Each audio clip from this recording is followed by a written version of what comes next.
Welcome to this video lesson, which is the full solution to the practice questions from lesson 4 of vectors, which focuses on magnitude of a vector and unit vectors. In the first question here, we got Robo who travels 7 meters east and then 4 meters south, and we want to determine the length of Robo's displacement. We're going to draw this out first. We know that Robo starts at some location, let's say here, and Robo travels 7 meters east. So let's say that's 7, magnitude of 7, and then 4 meters south. So let's say that's something like this. And we want to figure out the length of its displacement. So the displacement is from the original point to the final point. So this is the displacement. And the magnitude of the displacement is the size of this vector over here.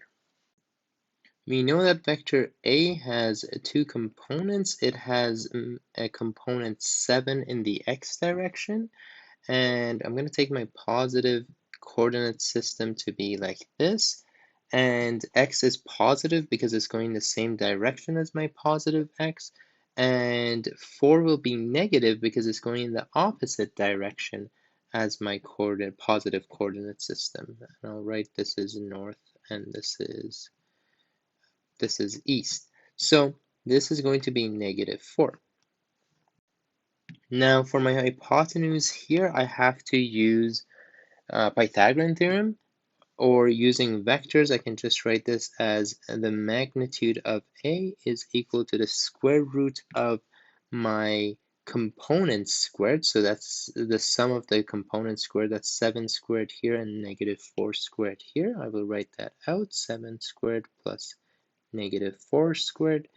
This is going to be 49 plus 16, which is equivalent to the square root of 65, or well, this could be one of my answers. Actually, it's not units, it's meters, because I already know that that's my unit. Or I can write this as an approximate value of 8.06 in 3 significant figures. And here, therefore, the length of Robo's displacement is root 65 meters, or approximately 8.06 meters. For the second question, we are given 3 different vectors and we are told that they're unit vectors, and we need to determine the value of k for each one. Sometimes questions seem complicated, but we need to go back and kind of break it down. So the following vectors are unit vectors. First, we need to know what unit vectors are. And if we don't know what those are, we're already in trouble. So that's something we should know. Unit vectors are vectors with a length or magnitude of 1. Now I know something. I know that the length of this is going to be 1. So how do I find the length? So for A, the length of A is equal to the square root, and then I have to take the components and square them and add them. So this is going to be k squared plus -3 squared. And since I know that for a unit vector the length is 1, I know that 1 is equal to square root of k squared plus -3 squared, which is 9. I'm going to square both sides, and I'm going to get 1 is equal to k squared plus 9.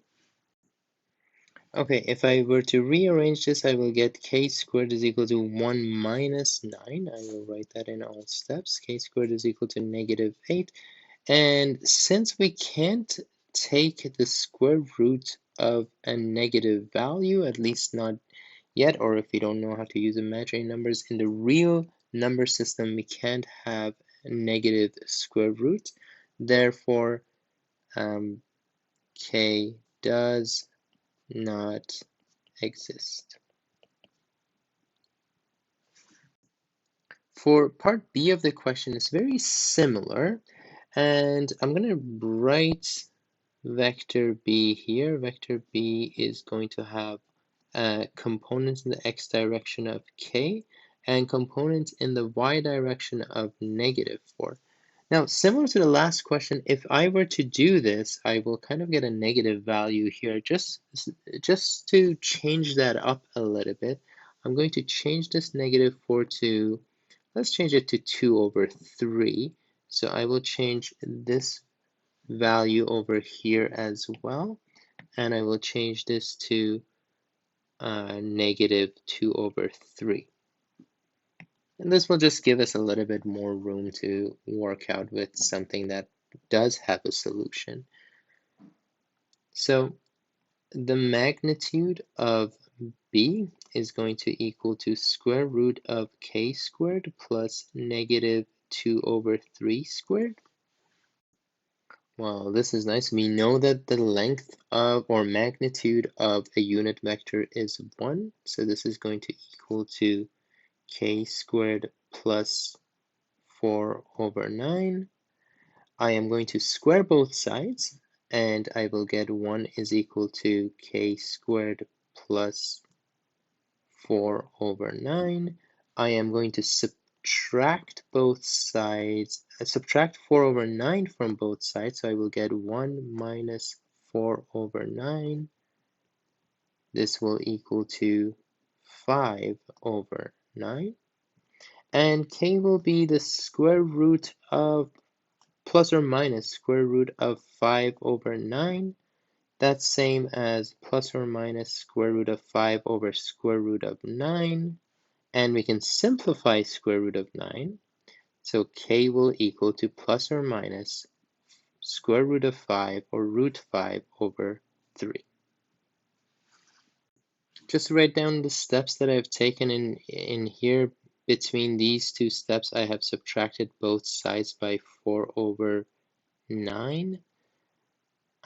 In this one, I have found this is 9/9 minus 4/9, which is equal to 5/9. And here, when you take the square root, I think every other step is pretty clear. For the very last question over here, vector C is equal to, well, in component form, it's going to have a component k and -k. I know that my magnitude is going to equal to square root of k squared plus -k squared. I know that unit vectors have a length of 1. That is going to be k squared plus k squared. 1 is going to equal to, I'm going to square both sides, so I'll write that with purple, and I will get 1 is equal to 2k squared. And here there's another step, and that is k squared plus k squared is equal to 2k squared. Okay, once I have this, I'm going to divide both sides by 2, and I will get k squared is equal to 1/2. And to find k, that is plus or minus square root of 1/2, which is plus or minus square root of 1, which is just 1 over square root of 2. That is plus or minus 1/√2. And if I rationalize this by multiplying it by √2/√2, I will get plus or minus √2/2. So depending on where you're learning this, sometimes you're not taught how to rationalize fractions. So you might leave your final answer as this, or if you are taught how to rationalize your fractions, then leave your final answer as this. Okay, for our final question, we are given that the magnitude of our vector is 5 and we want to determine the value of k for which vector v is equal to 3 times the unit vector I minus k times the unit vector j. Start this off, we know that the magnitude of, actually we will write vector v in component form first. It's got an x component of 3 and a y component of negative k. We can then write that the magnitude of vector v is equal to the square root of the x component squared plus the y component squared. Well, this is nice. Then I can write this as, we know that the magnitude is equal to 5, and that is going to equal to square root of 3 squared plus negative k times negative k is k squared. I am going to square both sides here, and I will get 25 is equal to 3 squared, which is 9, plus k squared. I'm going to subtract 9 from both sides, and I will get k squared is equal to 16, and I will take the square root of both sides, and I will get k is equal to plus or minus 4. Now, just for the sake of it, we can always check our answers to these as well. So so this is our final answer actually. If k is equal to plus 4, then the magnitude of v is going to equal to square root of 3 squared plus positive 4 squared, and that's square root of 9 plus 16, which is equal to square root of 25, which is 5. That is good. And if k is equal to negative 4, then magnitude of v is equal to the square root of 3 squared plus negative 4 squared. This is again 9 plus negative 4 times negative 4 is 16, which is root 25, which is equal to 5. So you can always check our answers with these and make sure that we get a proper final value.